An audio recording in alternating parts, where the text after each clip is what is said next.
meditation is going to be on finding this quiet place in our soul.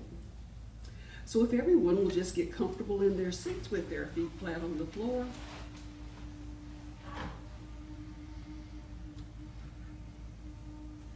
And take a couple of deep breaths, breathing in all this wonderful, vibrant energy in this wonderful, vibrant place. And releasing anything that's not doing you any good today at all. And as you release all the things that you just don't need, you allow yourself to go to that quiet place within yourself and feel the presence of the God within.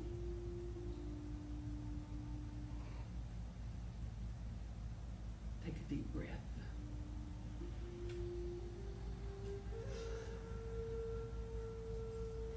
It's so seldom that we take the time to relax and to know that there is peace within. And when there's peace within, there's also peace without ourselves. Take another deep breath.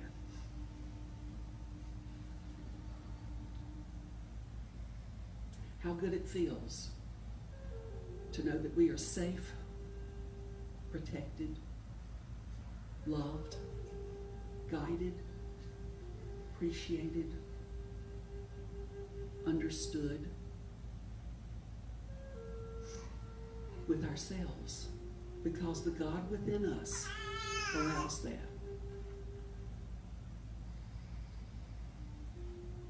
We hear a baby speak, and it makes our heart happy to know that there's a young life around us, just learning, just growing. She already has this peace within her because she knows no differently. She has a mother who cares for her every need, who loves her unconditionally. And that's what we have too. We have a Father, Mother, God all around and within, loving us forever. So throughout the day and throughout the week, or whenever, when you feel the stresses of the world getting a little tough, take a deep breath. Find the place within that is your place with your God. And be grateful. So we are now filled with the love that only God can give. And we are grateful. And so it is.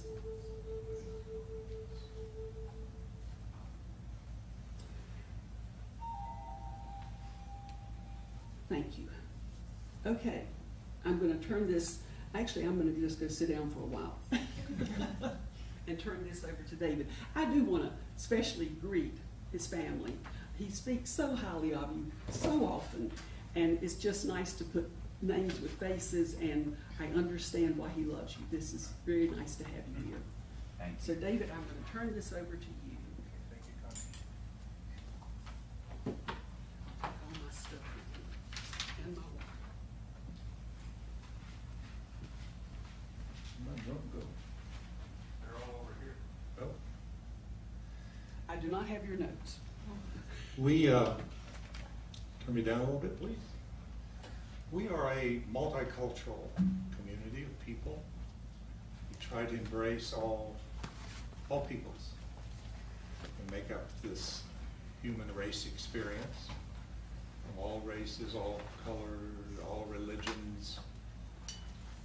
Orientation doesn't matter. We see everybody at the true identity level that we're all the children of God. we come from that premise to honor that and accept it as what it is. This morning for the special music, I chose the culture of Native American. And that keeps coming back to me, I think, because of my background. Myself, my daughter, my son-in-law, were all born in Oklahoma, which is rich in Native American history. It is the end of the Valley of Tears of the Cherokee Nation.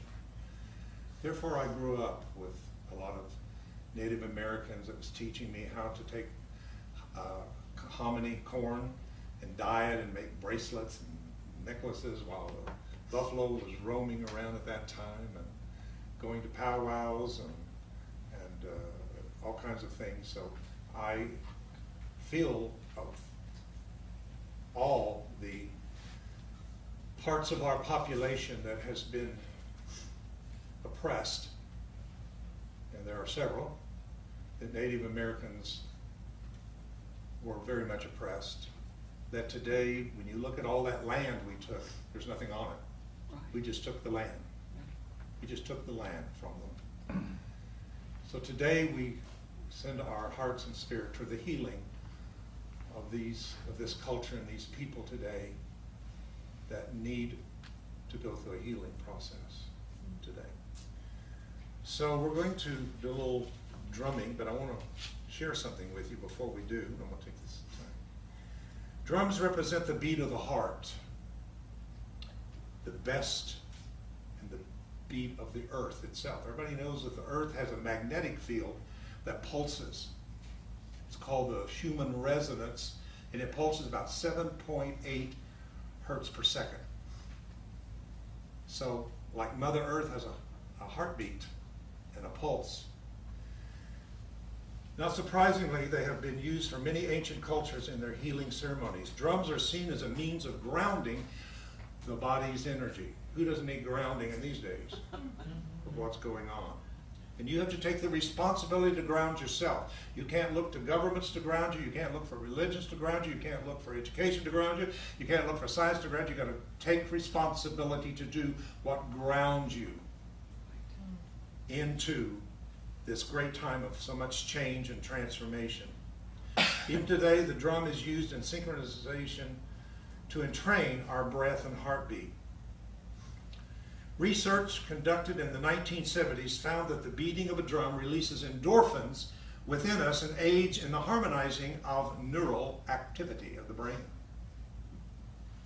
At a U.S. Senate hearing on the elderly, Mick Hart, the drummer of the Grateful Dead and author of the book Drumming on the Edge of Magic, described how drumming can be used for especially all people, but older people, to promote healing, because drumming is easy enough for anyone to do. Our body, said Hart, is a multidimensional rhythm machine, and everything pulsating in synchronization, from the digesting activity of our intestines to the firing of neurons in our brain. Within the body, the main beat is laid down by the cardiovascular system, the heart and the lungs.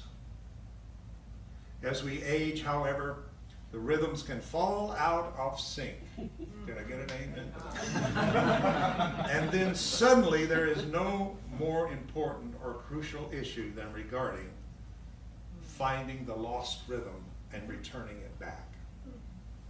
So today we're going to do some Native American music, and Your drum's on the chair. drum.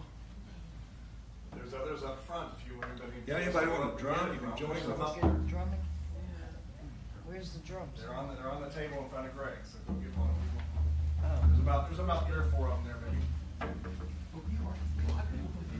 But you might- Please join in. Come on up. That's it?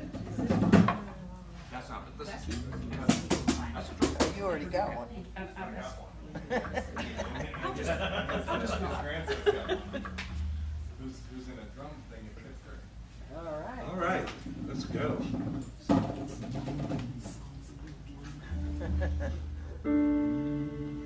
Circle around, circle around the boundaries of the earth. I circle around the boundaries of the earth, wearing my long wing feathers as I fly. Wearing my long wing feathers as I fly. I circle around the boundaries of the earth. I circle around the boundaries of the earth. Circle around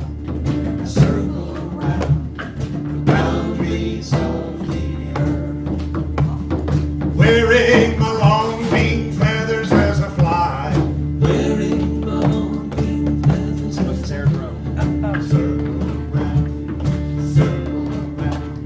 the boundaries of the earth. I circle around the boundaries of the earth. Everybody. I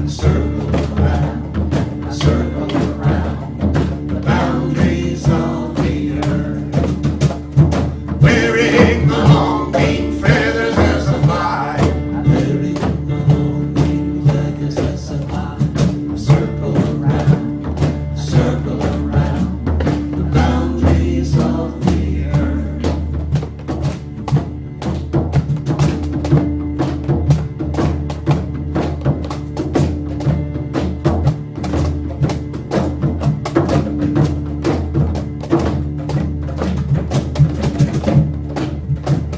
I call to the power of the thunder beam, call to the power of the earth. I call to the power of the east and west. I call to the power of the north and south. Behold, the time has come, the time has come to unite as one. Behold, the time has come to circle the earth with our loves lifted up. I call to the power of the thunder beam, call to the power of the earth. I call to the power of the east and west. I call to the power of the north and the south. Behold, the time has come, the time has come to unite as one. Behold, the time has come to circle the earth. Just feel the beat.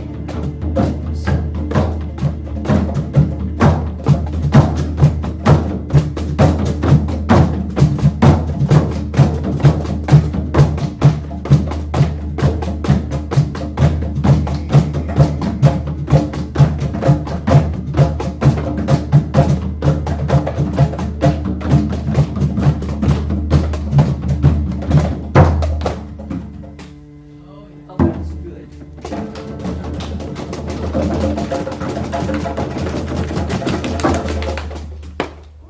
Yes.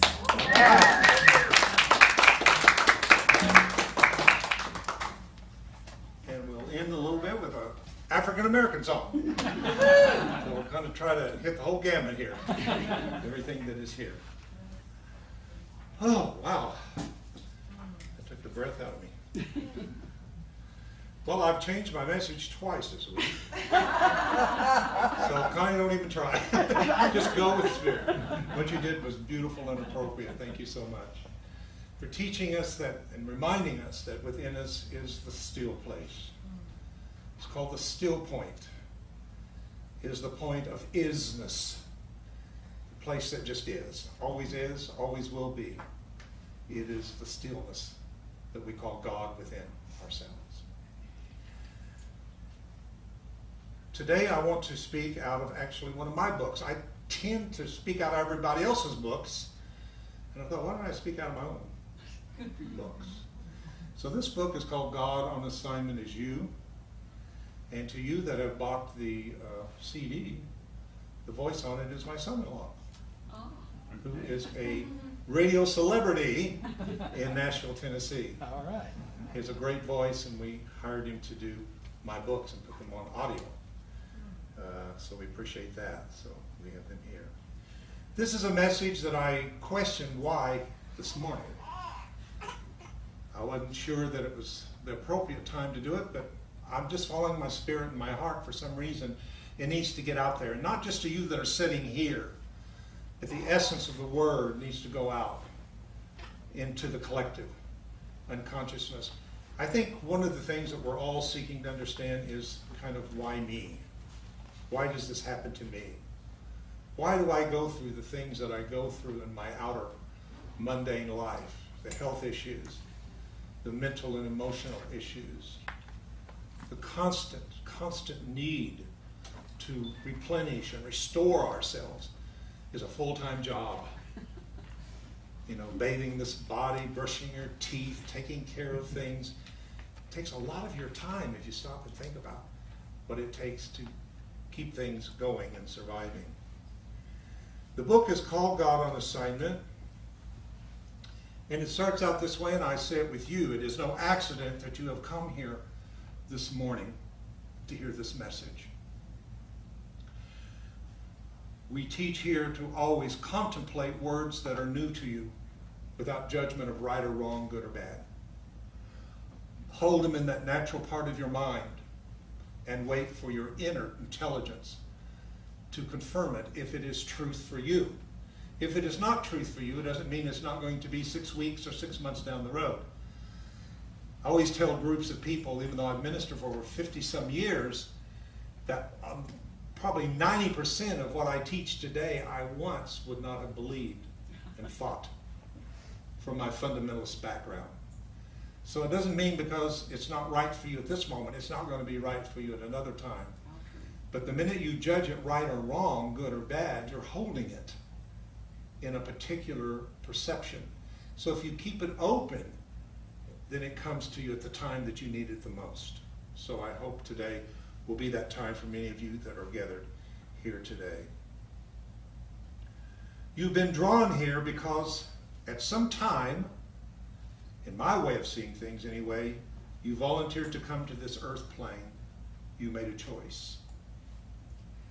There are scriptures that gives us a hint, such as Jeremiah says that I knew you while you were in the womb. Or before the foundation of the world you were found holy and blameless with all spiritual blessings. Tells us of a pre-existence before coming into this physical plane that we existed. And it's in that state that we begin to be a part of the process of co-creating our lives. Now, why this is a hard message is because everything in your brain, in your ego, is going to fight it and say, are you kidding me? I would have chosen this. And that is our job as a spiritual community and spiritual leaders, is to help you make spiritual sense of what your life is all about. Isn't that right? It's not to take it away and say, this is bad, this shouldn't be, let's get rid of it. Or this is good, let's keep it. No, it is our place to connect the dots of your life and to say that everything that is happening is for the higher good. It is very clear that all things happen to our life is for the purpose and the love of God in our life. The selection you made to incarnate into your human form so that you might play your part in the plan of humanity's healing. So the old paradigm was sitting on the sideline looking to a God separate for us in the sky to take care of everything, or to look to a Savior Jesus to save everything and do everything, while we played victims. That's what we're rising out of, this victim consciousness that we have bought into, that we are nothing and God is everything. No, there's a part of God in you that is everything. Not everything that God is out there, but He shared it. He shared it with its creation and put that seed, that spark of itself in each and every one of us. And now it's calling itself forward to say, I want you to no longer sit on the sidelines watching the world go by, but I want you to participate and be a part of the transformation and the changing of a world that is crumbling before our eyes. And it is. Every system is in chaos.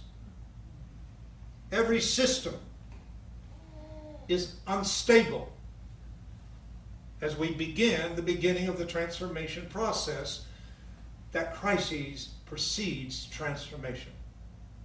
Birth pains precede the birth, but joy cometh in the morning. There isn't anything, the caterpillar, gosh, we use this so much, but it's just too good. That caterpillar that allows itself to go into a molecular unstable state, to find itself as a pile of goo, doesn't reorganize itself to become an enlightened caterpillar again. That's right. But it does it because it wants to reorganize itself into a higher aspect of the species, the butterfly. And that word is used 4 times in the New Testament. In the word transformation and change is the Greek word metamorpho, or metamorphosis. So this is not just some change in linear time. This is the big one. This is the collective rebirth of humanity as it becomes accessible to a higher dimension of what it means to be human on the earth. For me, Jesus Christ represents the symbol of that. Jesus is the prototype of the awakened one, the teacher. Not only is he awakened, but he said, I'll teach you to awake. I'm not just doing this for me, I'm doing this for whosoever will, let them come and drink freely of this experience of awakening from the depths of the sleep that we talk about over there today. I had an experience in 1999. It was a dream. You know, there's dreams and there's dreams. There's some that are so vivid that you know it's not because you ate pizza late, but it's spiritual in nature. There was 2 doors that was offered to me. Around the edges of one door beamed a radiance of pure white light from which you could smell the fragrance of flower-filled gardens and the glory of spring. I knew that if I entered, I would find the kingdom of heaven where there's total peace, love, everlasting joy, abundance of all things and fullness of life, immortality itself. Behind the other door was the absence of the white light due to ignorance based on beliefs, rooted teachings of judgment and separation. You knew selecting the door of light would allow you to remain who you truly are. It was the mournful cries for help coming from the other door that pierced your heart with compassion and love.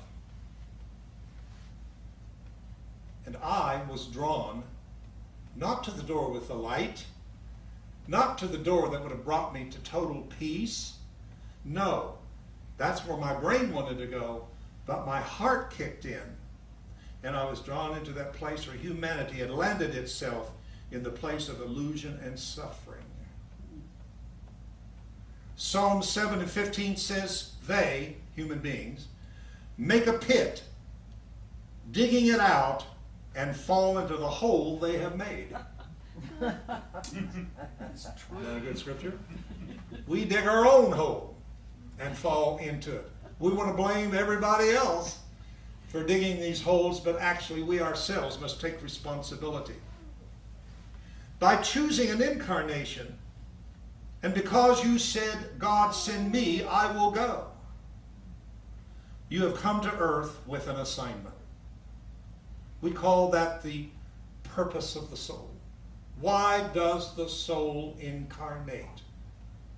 Is it because 2 people got together and formed a body? No. Many souls are incarnated because they have a purpose incarnating. Please don't look at those who are famous and rich and who are those that are well known throughout the mass consciousness as being the only people that's important. Every one of you contribute to this world and what it is. The world itself is only an outraying of our own perceptions on an individual as well as on a collective level. These experiences have been assigned to you so you will learn how to raise your consciousness and have more compassion for others in similar situations. This is where the great spiritual law of alchemy, an old science that many of you probably know from the famous saying that you can take metal and make it into gold. That's what it's known for. It's the Hermetic principles, as above, so below. That we can actually, through consciousness, rearrange even the molecules of things. But also we can change fear into love, warrings into peace, depression into joy and happiness. We all have that ability in which to rearrange what we have into something spiritual and positive and good in our lives. That is our inner power. So today I want to encourage you not to fear any experience in which you might find yourself today. If you are there by divine appointment, you will be protected in whatever you encounter. The scripture says, I will not put on you any more than you can bear. So whatever your situation is and how huge it seems, and there's no answer, and what do I do? Know that that situation would not be in your life if you'd not been first equipped to deal with it in a way that would cause you spiritual growth, to love and have compassion more for humanity. And we're losing that more and more today in this time of the age of technology. We're losing connection with each other as human beings. I keep telling people, that is not your friend on Facebook. That's what your friend wrote. That's not your friend. Your friend is talking to them, seeing them, being in their presence, and yet I'm concerned about the young people today that feel that every connection is electronic connections. It's hard to walk into a place and to get good service today because people are losing people skills. We don't know how to treat one another. We don't know how to relate and communicate with each other. So I don't think we're going to stop the advancement of the electrical revolution, electronic revolution that's going on, but at the same time we don't have to lose ourselves. Be in the world of technology, but you don't have to be just of the world of technology. Keep your presence. Years ago, I read an old book by Walter C. Lanyon. I don't know if any of you ever heard him, but he was a British English speaker who wrote wonderful books, one of them being Out of the Clouds. And I want to quote from this book. It all depends on whether you're a part of the great plan that is working out in this generation for the permanent ennoblement of mankind. In other words, if you are here because you said, I will go because I want to contribute to the raising of consciousness of humanity itself, it's as if you are, then this is merely a means of your identification, showing you to be a person, not only in life purely for just experiences unto yourself, but for the public good in the ultimate. So I want you to broaden your consciousness today. This is not just happening to me. This is happening to us. Every one of you that represents something that's going on here. When I had my heart surgery, when I had the lung surgery, I had to think, I'm not the only person having this kind of surgery. There's millions of people that are having or had or going to have this kind of surgery. I'm connecting with people who have gone through what I'm going through right now. They've gone through it too. And we are connected somewhere in that experience. So take everything that you've gone through, that you're going through, or ever will go through, and realize it's not just about me. It's about all of us. One of my favorite scriptures is Hebrews 5:1-2. It says, God taken from mankind in things pertaining to God. For how can the ignorant know the way unless we ourselves are compassed with such infirmity? Now, if somebody would come to me and do the counseling that I do who says an alcoholic, my suggestion would be, stop it. It's not good for you. And you know why? Because I don't know anything about alcoholism. That's not my thing. I haven't gone through that experience whatsoever. So it's just like, stop it. Now, if you come and talk to me about what I've been through, I'm connecting with you I may have empathy, but I don't have to have sympathy to draw me down into the same level of you. And I have to do that every time I'm working with clients with tuning forks. I have to make sure I listen to all of their aches and their pains and what's going wrong with them, but keep myself into the higher atmosphere of my own consciousness where I see beyond that and see that beyond my five senses is a whole magnificent created being. And all I have to do is help to remove the blockages that is keeping that from manifesting.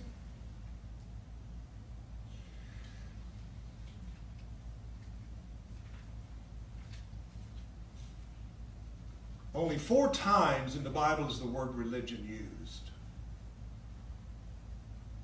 And it is called pure religion in the Bible, pure religion. The word pure is kind of an interesting word, and it actually means transparency. I remember many years ago reading in the Beatitudes, the teachings, to blessed are the pure in heart, for they shall see God. Now the way I read that was, blessed are those that are pure in heart, they shall see God. But when I realized that the purity was transparent, it is when we are transparent of all of the human labels, persona, masks, and we are allowing the God within to express through us, they shall see God in us. Yeah, that's good. Yeah, that's where people are looking for God, and they don't realize that God is within the people themselves. So this is a time in which your day of separation is coming to an end. Some Western religions teach you that your humanity is something evil, and therefore separate from God. That is not true as we move into the age of Aquarius and the age of energy, moving from the old Newtonian science idea that we are machines with parts in it that either need to be fixed or taken out, to we are energetic beings. Everything is energy, including our bodies, our energy themselves.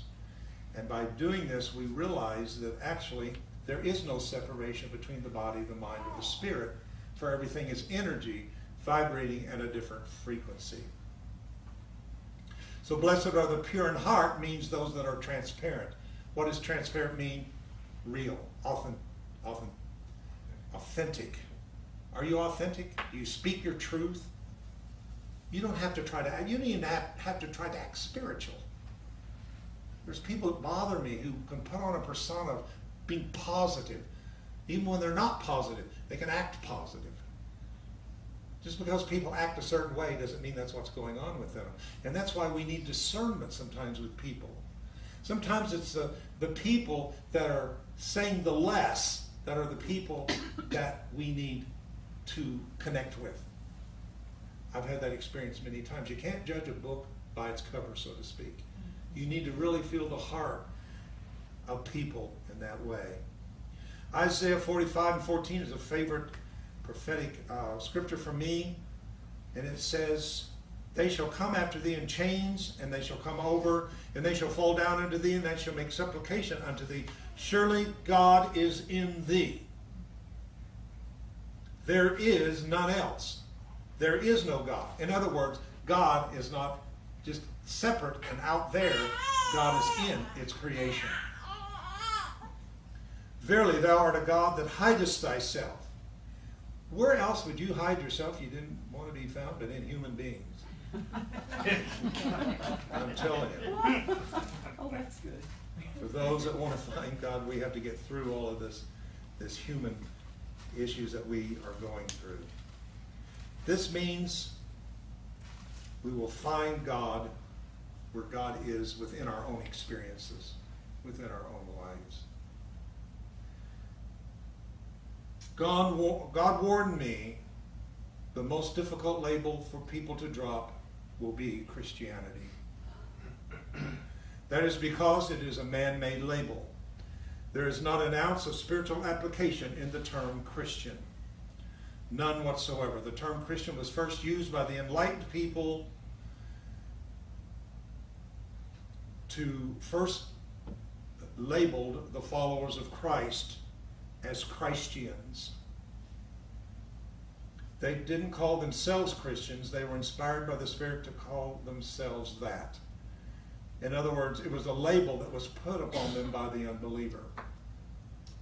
Who's those strange people over there across the street? Oh, those are those Christians, those who follow the teachings of Christ. And of course, Christianity does not have its beginning at the time that Christ was made manifest here. It begins almost 300 years later, in the 4th century, as we begin to put together through the Nicene Councils what becomes the doctrine, the creed that's called Christianity today. So Jesus of his time would have never heard the word Christian. I don't think God necessarily is Christian. So I think I'm in pretty good company saying I'm not Christian. So we call ourselves spiritual. Then we call ourselves Christian. God's intention is to appear and manifest in a pure and transparent people. Now, when I talk about God, you know, when I was a young man about Rowan's age, I sat in Sunday school and church, and I heard, let Jesus into your heart. I thought that meant that body, Jesus. I thought, how can Jesus live in me? You know, how can Jesus live in each and every one of us? Didn't make any sense whatsoever to me. And I was trying to figure it all out. But this isn't talking about a person. It's talking about an essence, a core being. And you may call it what you want. Some of you may not be even comfortable calling it Christ or referring to Christ in the form of Jesus. That's fine too. But it's that place that Connie so beautifully gave to us today, that inner place of peace. So when I'm saying the world is looking for God in us, we can say God, the people are looking for love in us. You can take away the word God if you want to. It's a later translated word also. But God is love. So living unconditional love. And what an opportunity you got now to let unconditional love flow through you. Because a lot of you are pretty pissed off right now politically and what's going on in the world, and you're not happy about it. But what an opportunity to let the loving presence of the inner Christ to emanate out through you. And if you can do that, you are truly in a different, higher state of consciousness and vibration. I don't know Donald Trump at all. Never met him, never been in his presence. All I know is what I see. What they tell me. Mostly it's what they tell me. Mm-hmm. The media will be glad to tell me about Donald Trump. You go to Fox News, you're going to get a good, positive idea of Trump. If you go to CNN and the other more liberal, you're going to get a different.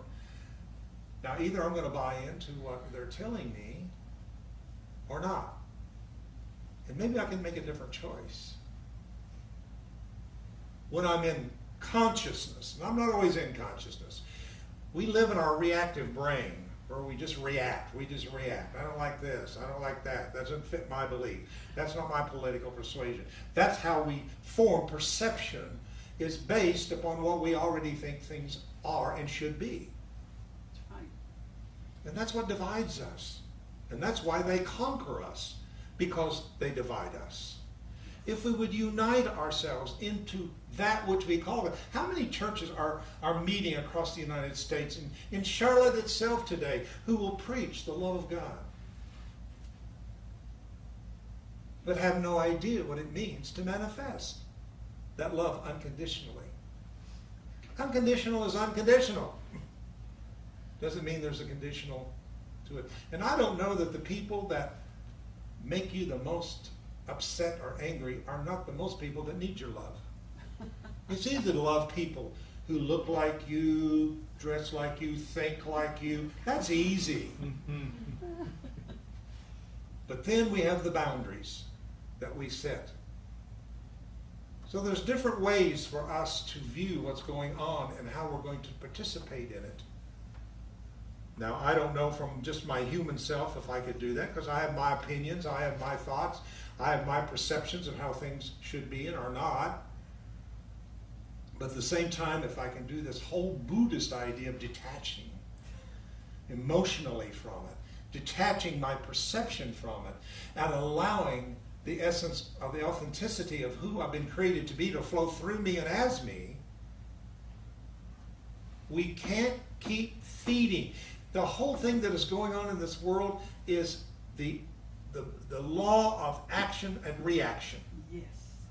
One side acts, another reacts, and then they act and they react, and it escalates and escalates into wars and hatred and prejudice.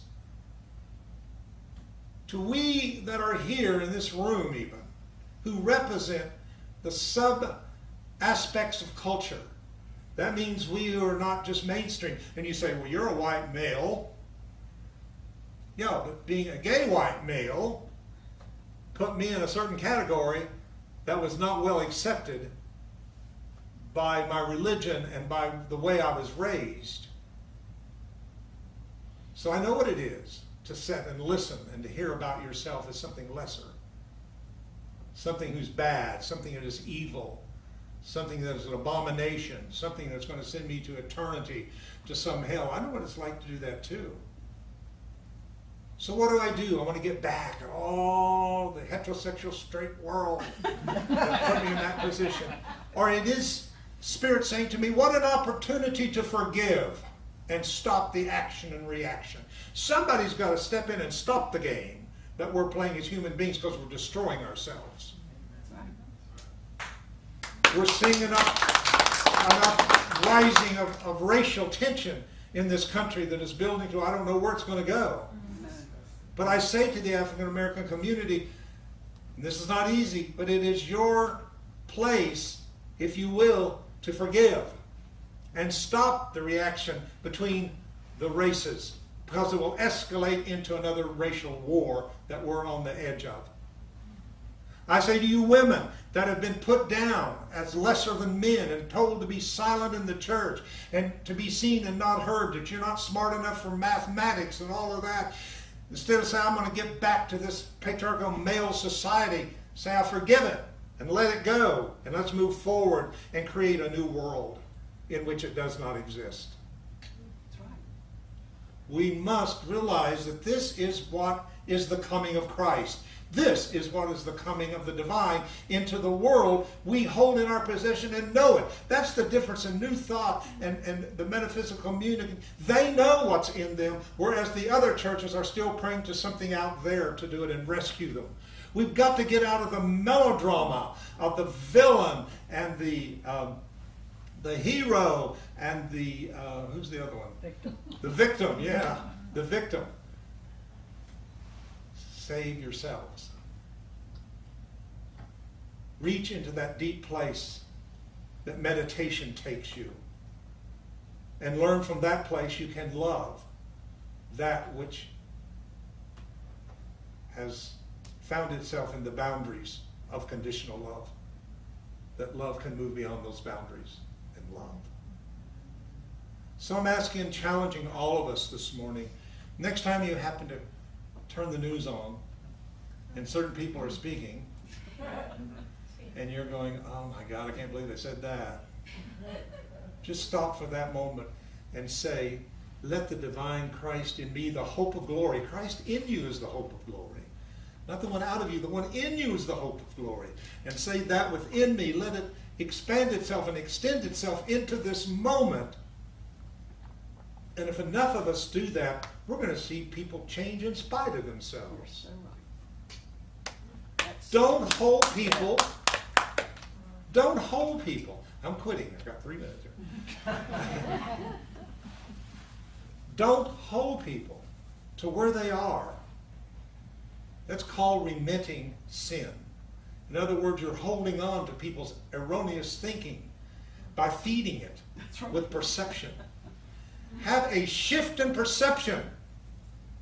Right? Of course, the Miracles calls it a shift in perception from fear to love, to realizing that no matter how someone is acting out here, deep down we all share a field of creation and existence with them.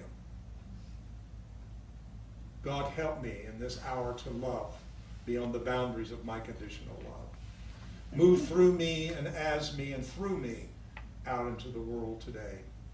Help me to see, not only from my five senses, but help me to see from my heart, the heart of others. Allow me to be your availability as the love force moving through me into the world and into the mass consciousness today.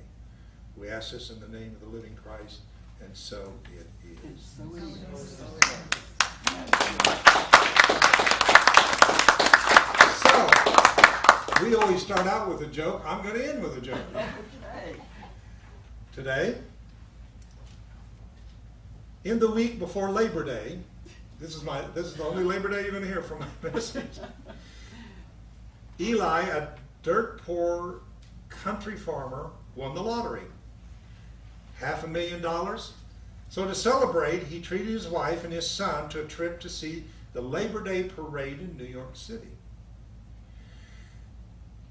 He booked them in the rooms of the Sheraton at Central Park North. They had never been anywhere like New York before. In fact, they had never traveled further than their own local town. So when they got there, they were completely over with all the glitz, glamour, and excitement of the Big Apple. Eli and his son Clem were particularly mesmerized by a shiny box with the silvery walls in the hotel lobby. They had never before come across doors that could move apart and again, as neither had never seen an electrical elevator before. So they were totally amazed when a little old lady entered into the shiny box and the door closed on her and the lights on the walls flashed for a minute or so, and when the doors opened, out stepped this beautiful young woman, and Eli turned to his son and says, "Go get your mother."